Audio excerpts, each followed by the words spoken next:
um tripoidismo. Então, aqui observamos os pontos de contato das cúspides de trabalho vestibulares inferiores sobre as concavidades superiores. Então, só para relembrar o que a gente já disse aí, né? Esse vídeo é longo, tá? Ele vai falando cada ponto de contato, tanto na oclusão dente a dente, como dente a dois dentes, mas não está pronto ainda, tá? Então, tava dando para ouvir o que estava falando? Tava dando para Tava sim. Tava. Tá? Então, na verdade, o que a gente está falando aqui seria, né, o que a gente já passou na teoria, né, na teoria aqui dos pontos de contato, segundo Schillenburg, que é um autor aí da década de 70. Aí não, rapaz. Peraí. Que é um autor aí da década de 70 sobre fundamentos de prótese fixa, né? Que comenta todas essas bases da oclusão, tá? Todos esses princípios de oclusão, tá? Então, só para relembrar bem rápido, para não perder tempo com o resumo, tá? Que eu já falei, vou caminhar em frente. Então, esses pontos de contato aí que eu estava falando, dos inferiores, tocando entre os dentes superiores, né? Isso para 95% da população, que oclui dente a dois dentes. Então, esses pontos de contato que a gente estava relembrando, né?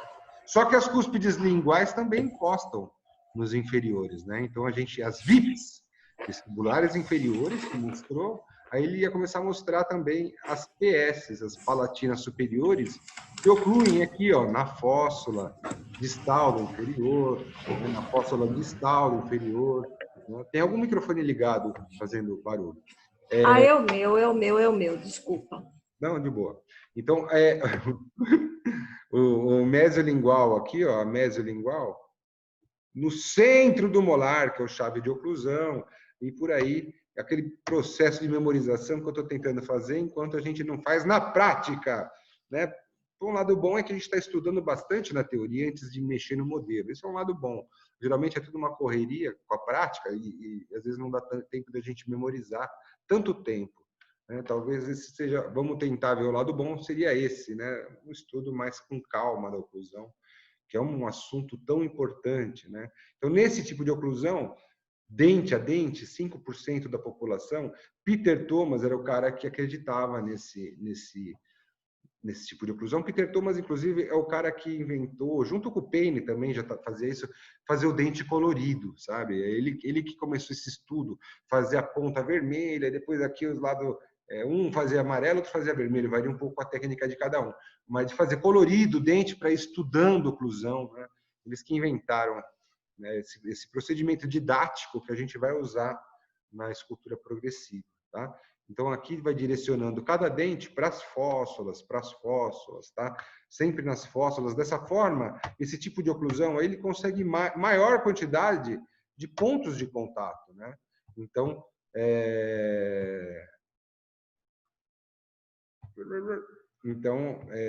aqui os contatos superiores também, tudo tripoidismo, né? Então, superiores vindo na fossa. No molar, chega a ter 15 pontos de contato se a pessoa tiver esse encaixe perfeito, dente a dente, do primeiro molar inferior no molar superior, né, chega a ter 15 pontos encostando na natureza isso, né? Quando acontece a oclusão dente a dente. Mas é uma oclusão correta, porém mais rara, né? Então, eu cheguei a comentar tudo isso daí, ó, o aspecto da oclusão dente a dois dentes, ó, um indo em dois, um indo em dois. E o aspecto da oclusão dente a dente, um indo em um, ó, aqui sempre dentro da fossa, aqui dentro da fossa. E nesse caso, já toca nas cristas, 2 pontos de contato.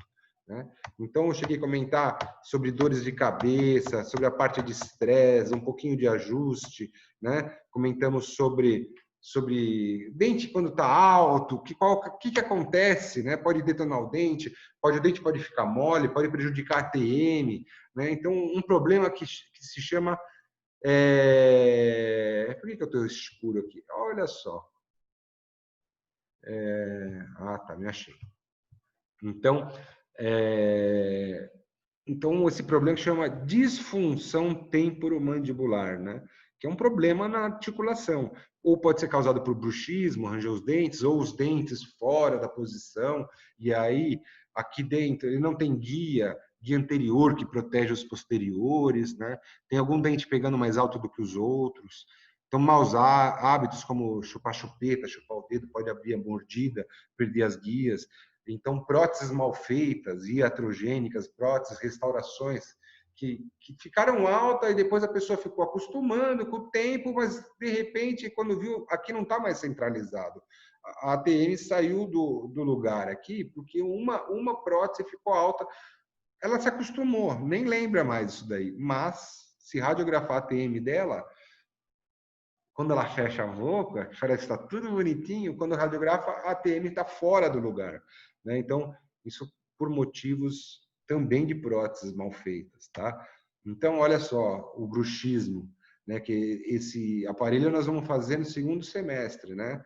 O bruxismo, que é um problema de ranger os dentes, né? Então, às vezes, estresse, né? Então, a pessoa acaba tendo muitos pensamentos e atenção que pode ser não só dormindo, às vezes no trânsito, né?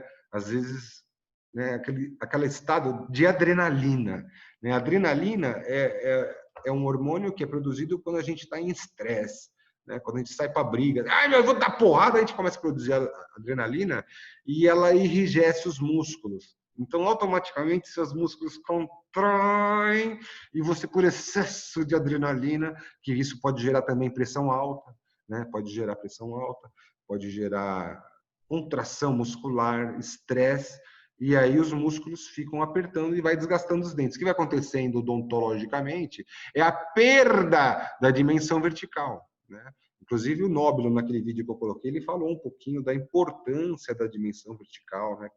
Que ela que define várias sensibilidades de paladar, de deglutição, né? Essa dimensão aqui, quando alterada, pode causar vários problemas psicomotores, né? na articulação e no sistema mastigatório, né? Então, com o ranger, a gente vai perdendo essa dimensão, veja só. Olha os dentes desgastando. Olha essa dimensão aqui, ó, diminuindo, ó. Porque os dentes estão desgastando. Isso daqui causa uma rotação nos côndilos e às vezes ele começa a comprimir a parte posterior da TM e começa a ouvir ruídos, né? Então, essa perda de dimensão é fisiológica, não tem jeito, vai acontecer durante a vida. Agora, se ela é muito rápida, aí ela é patológica, né? Aí é um problema, está acelerando isso daí e tem como corrigir. Uma das formas de corrigir é fazer uma placa de mordida, né? Então, bruxismo. Então, reparem aqui, os dentes gastos dessa pessoa, né? Então, pode chegar num ponto de os dentes ficarem totalmente planos. Às vezes tem que tratar o canal dos dentes, porque já está pertinho do nervo, começa a ficar sensível, né? Então, às vezes, até para colocar prótese, vai precisar colocar alguma prótese, um núcleo, por exemplo, nesse dente, um pino, uma fibra de vidro, ou cerâmica, ou qualquer coisa, vai precisar entrar dentro do canal para ter resistência, né? Porque tem alguém querendo entrar, então entrou. Então, quando a gente trata o canal, a gente põe um pino lá dentro, alguma coisa, e consegue pôr um dente que não fique quebrando, porque só restauração aí não vai aguentar, vai quebrar. E sem contar que tem que aumentar todos os dentes ao mesmo tempo. Não tem como aumentar um, volta outro dia, aumenta o outro, né? Porque como é que ela vai morder com um dente só? Né? Um dente só encostando. Então, é um tratamento, né, que acontece com provisórios, né? Muito importante os provisórios para aumentar, para a pessoa acostumar, para a gente ver se a mordida está correta, se ela está na posição certa, se ela está conseguindo falar bem, se a dimensão vertical melhorou, tudo com provisórios primeiro, que é o que nós vamos chegar. Vamos chegar em provisórios, né? Então, uma alternativa para melhorar isso seria a confecção de uma placa oclusal plana, que nós vamos fazer no segundo semestre, né? A placa de bruxismo, também tem gente que chama de miorrelaxante, né? Então, é uma placa plana, né? Então, que a pessoa coloca na boca, encaixa nos dentes, né? E ela desliza. Não tem nenhuma marca, ela é plana, lisinha, encosta os dois lados ao mesmo tempo, né? Então, é um tipo de aparelho que dá liberdade para os movimentos, né? Então, essa que é a ideia da placa de mordida, né? Da placa de mordida. Então, o que acontece? Essa placa de mordida, vamos supor que a pessoa tinha um dente torto e esse dente estava pegando alto, né? Tombou, sei lá o quê, e aí a pessoa começou a morder fora da posição porque estava incômodo aquilo, ela nem pensou nisso, é automático. Mas, de repente, ela começa a morder numa outra posição e está confortável. Tal. É uma posição que habitual, máxima intercuspidação habitual. Ela está mordendo daquele jeito, mas aqui dentro não está centralizado. Ela mudou o jeito um pouquinho da mordida. Aqui dentro não está centralizado. Se radiografar, o côndilo não está no meio, né? Então, o que a gente pode fazer para tentar melhorar a dor de cabeça para essa pessoa? Que ela não sabe por que está doendo, mas está doendo. Então, o que acontece? A gente põe uma placa de mordida que aumenta um pouco a dimensão vertical, né? Ela fica mais ou menos nessa posição, assim, ó, que é mais ou menos a dimensão de repouso. Ela vai ficar na dimensão de repouso, ó. Só que com plástico ali, né? Isso aí induz o cérebro a repousar, né? Então, a princípio, a pessoa queria morder naquela posição que ela queria, que ela está acostumada. Mas aí não, né, tem uma coisa estranha na boca. Aí ela escorrega para a direita, também consegue, para a esquerda também consegue, para frente desliza gostoso, para trás desliza, tudo. E passando uma hora, que ela está nesse processo de tentar decidir aonde ela deve fechar a boca, os músculos relaxam. Os músculos relaxam e a mandíbula tende a ficar centralizada, né? Se ela estava desviada por causa de um dente que estava alto, agora ela esqueceu que tinha um dente alto. Ela, meu Deus, não lembro mais, voltei. Voltou para uma posição confortável. E aí, se a pessoa fica usando essa placa há muito tempo, a ATM que estava fora e voltou para o lugar, graças àquele dente lá, que está fora da posição, começa a cicatrizar. Os ligamentos que estavam meio frouxos, né, e descompassado lado direito com o esquerdo, tudo centraliza e pode começar, no decorrer do tempo, melhorar. Só que essa pessoa tem que usar a placa o dia inteiro, né, para uma pessoa. Não é uma pessoa que range só à noite, né? Então, só que aí ela vai usar a vida inteira? Não. Aí o dentista, ele tem uma missão. Quando a pessoa chega com a placa no consultório, ele fala, ó, vem com a placa, tá? Usa umas 2 horas e vem com a placa. A pessoa chega no consultório com a placa. Aí você vai ver e fala, olha, tá bem centralizada aqui, né? Às vezes acontece isso. Aí na hora que ele tira a prótese e fala para a pessoa, vai fechando bem devagar, tum! Ele sente um dente alto atrás.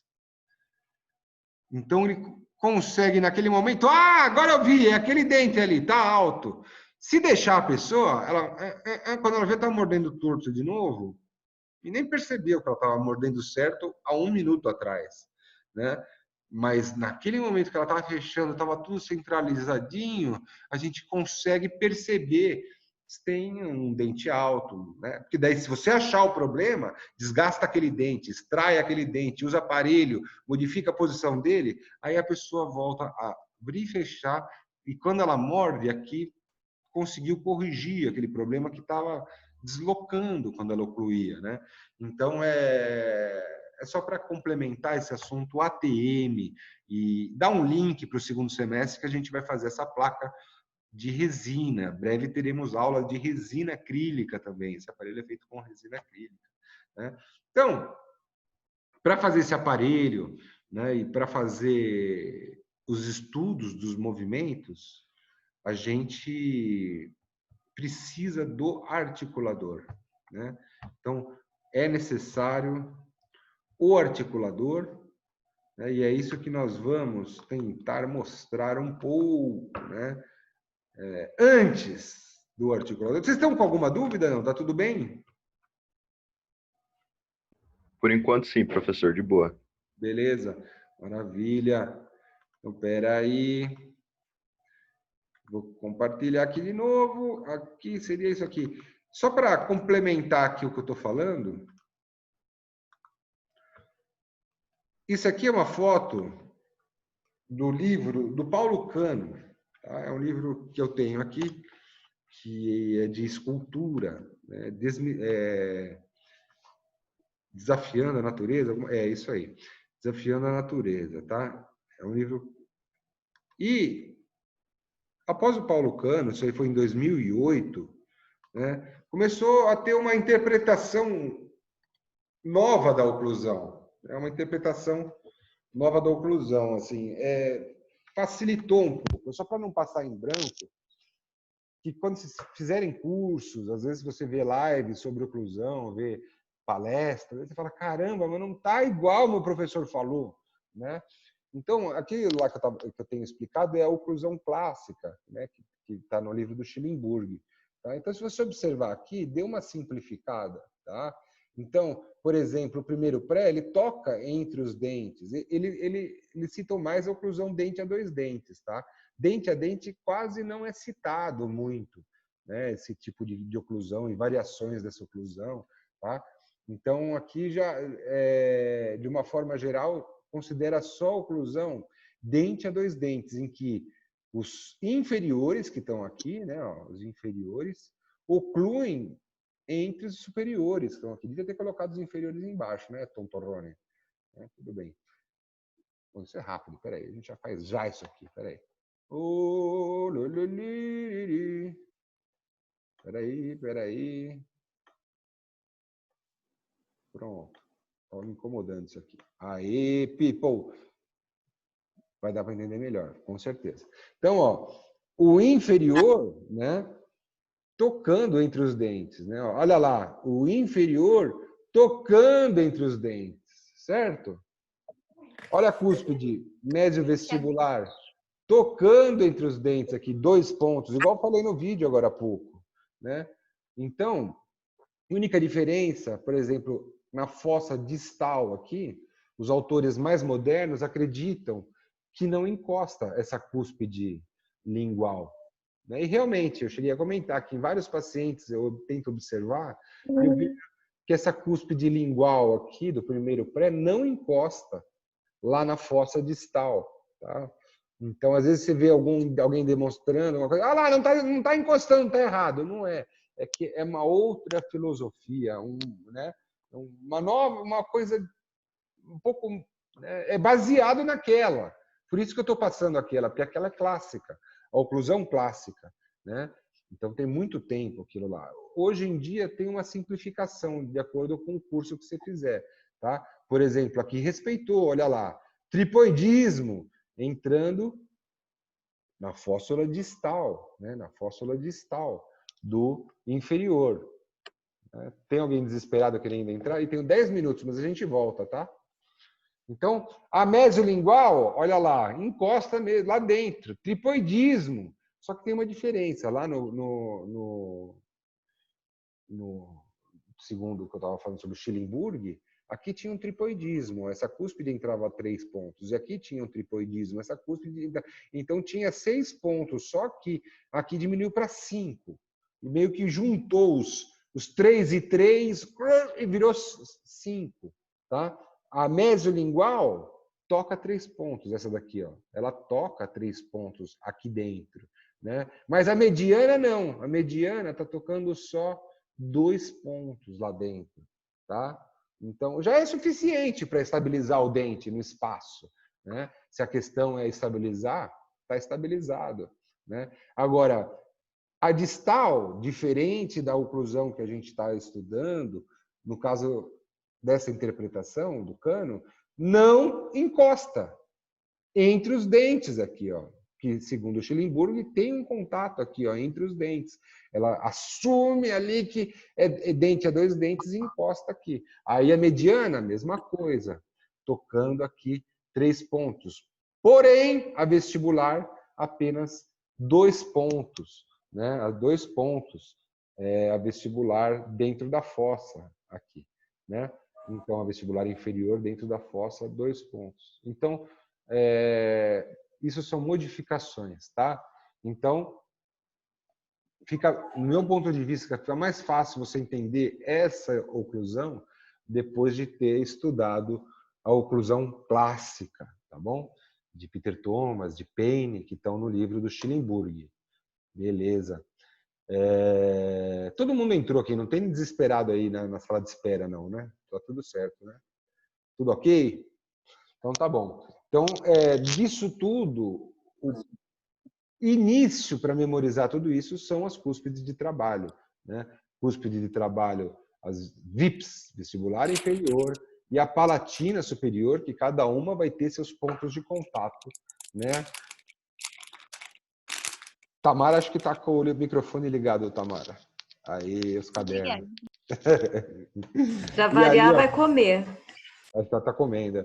Então, aqui, ó, a cúspide lingual entrando, trabalho. E outro passo, depois disso, depois de entender esses pontos de contato, é entender o quê?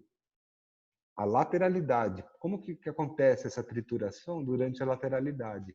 Então, se eu vou para a esquerda, eu estou olhando pela garganta do paciente agora. Estou imaginando, eu sou uma bactéria que estou olhando ali para fora da boca do paciente. Aham, e estou olhando para fora. E eu vou ver a mandíbula ir para o lado esquerdo. Quando ela vai para o lado esquerdo, então, tem o guia canino lá na frente que protege os dentes, né? Mas essa cúspide, ela passa por aqui, ó. É a cúspide de trabalho fazendo trabalho, né? Entre os sulcos. Então, ela passa por ali e vai triturando alimento para o lado esquerdo. Né? Mesma coisa, a cúspide lingual, que a palatina, né? A PS palatina superior, também é cúspide de trabalho. Ela vai entrar dentro da fóssula e quando a mandíbula vai para a esquerda, que ela está indo para a esquerda, né? Aquela cúspide escapa pela lingual ali e as duas trabalham ao mesmo tempo, né? As VIPs. Né? Então, reparem que esse sulco de trabalho no superior, ele fica para vestibular. O sulco de trabalho no inferior, ele fica para o lado lingual. Né? Então, quando eu vou com a mandíbula para o lado esquerdo, né, a minha cúspide VI, ela tritura para vestibular, assim, quando eu faço esse movimento. E quando eu faço esse mesmo lado, a minha PS que está por dentro aqui, e a mandíbula vai para o esquerdo, ela tritura para o lado lingual do dente inferior, para o lado lingual do dente inferior. Esses são os sulcos de trabalho. Né? Mesma coisa, se eu for para o lado direito, vou para o direito agora. Então, agora eu vou mastigar o frango para o lado direito. Quando eu fecho, né, a cúspide está entrando na fossa. Aí eu vou fazer o movimento direito. Aí aquela cúspide tritura alimento passando por um sulco trabalho que fica para vestibular. Né? Ali no superior, ele tritura o alimento sobre o sulco, que vai para vestibular. Ao mesmo tempo, a cúspide palatina superior, quando a mandíbula vai para o direito, a palatina fica parada. A mandíbula que vai andar. A mandíbula anda para a direita e risca, né? E tritura o alimento num suco que está para o lado lingual aqui, certo? Então,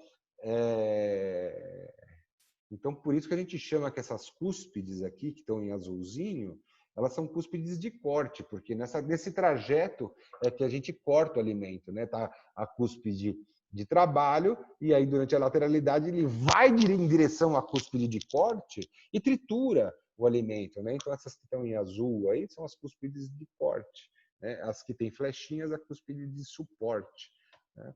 Então aquela cúspide mesiolingual, aqui inverteu, hein? Olha lá. Então aqui quando eu tenho aquela cúspide mesiolingual, vamos fechar a mandíbula, né? Então eu fechei a mandíbula. Aí tem aquele tripoidismo, né? A mesiolingual tocando no centro do molar. Em todas as oclusões possíveis que você for estudar, vai acontecer isso aí, seja clássica, moderna, né? Então a mesiolingual ocluindo no centro do molar.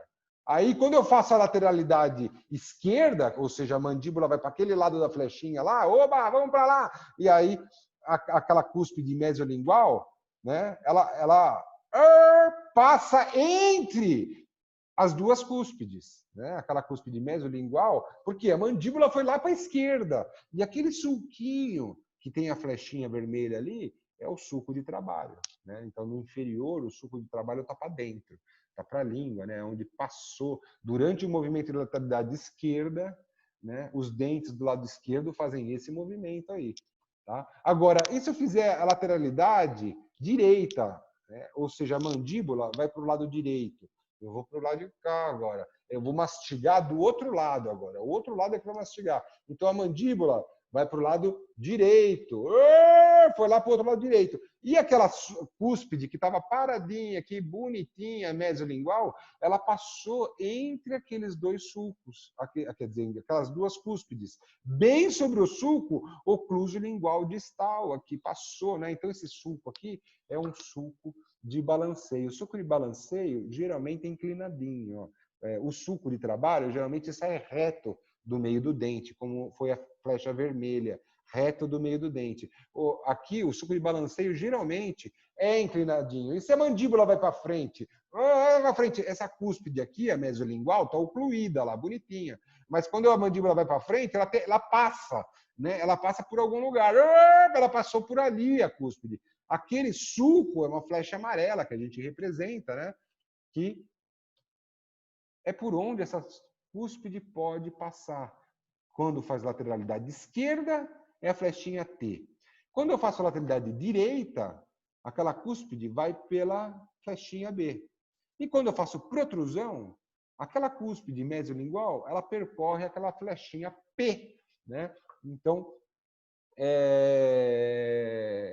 aqui a gente está estudando os movimentos mandibulares, né? Esquerda, direita, para frente, para trás, que foi aquele aparelho do arco gótico de Guise também, que eu já falei na aula passada, né? Então, esse percurso das cúspides pelo sulco de trabalho, o sulco de balanceio, quando a gente faz os movimentos. Na verdade, são movimentos como se fosse de compasso. Repare essa mandíbula aqui. Eu vou fazer lateralidade direita. Tem a letra D do lado direito e a letra E do lado esquerdo. Vamos fazer umas próteses aí, tá muito feio isso aí. Fez umas próteses. Agora foi chique no último, porcelana. Então, aí nós vamos fazer lateralidade direita, né? Então, a gente ocluindo vai ter os pontos de contato lá nas fóssulas, tal, nas fóssulas distais. Quando eu faço o movimento de lateralidade direita, a cúspide que está ali, a mesiolingual superior e todas as linguais superiores estão ocluindo ali, elas passam por ali, né? Do lado direito, ela está mastigando. E a cúspide passou por aqui, passou por ali, porque a cúspide estava parada, né? A superior. E o trajeto que ela passou se chama sulco de trabalho. Já do outro lado, que não tem nada a ver com a mastigação agora, que é esse lado que está mastigando, eu estou indo para o lado direito, a cúspide passou por aquelas flechinhas azuis, que são o sulco de balanceio, né? Então, reparem isso aqui, ó.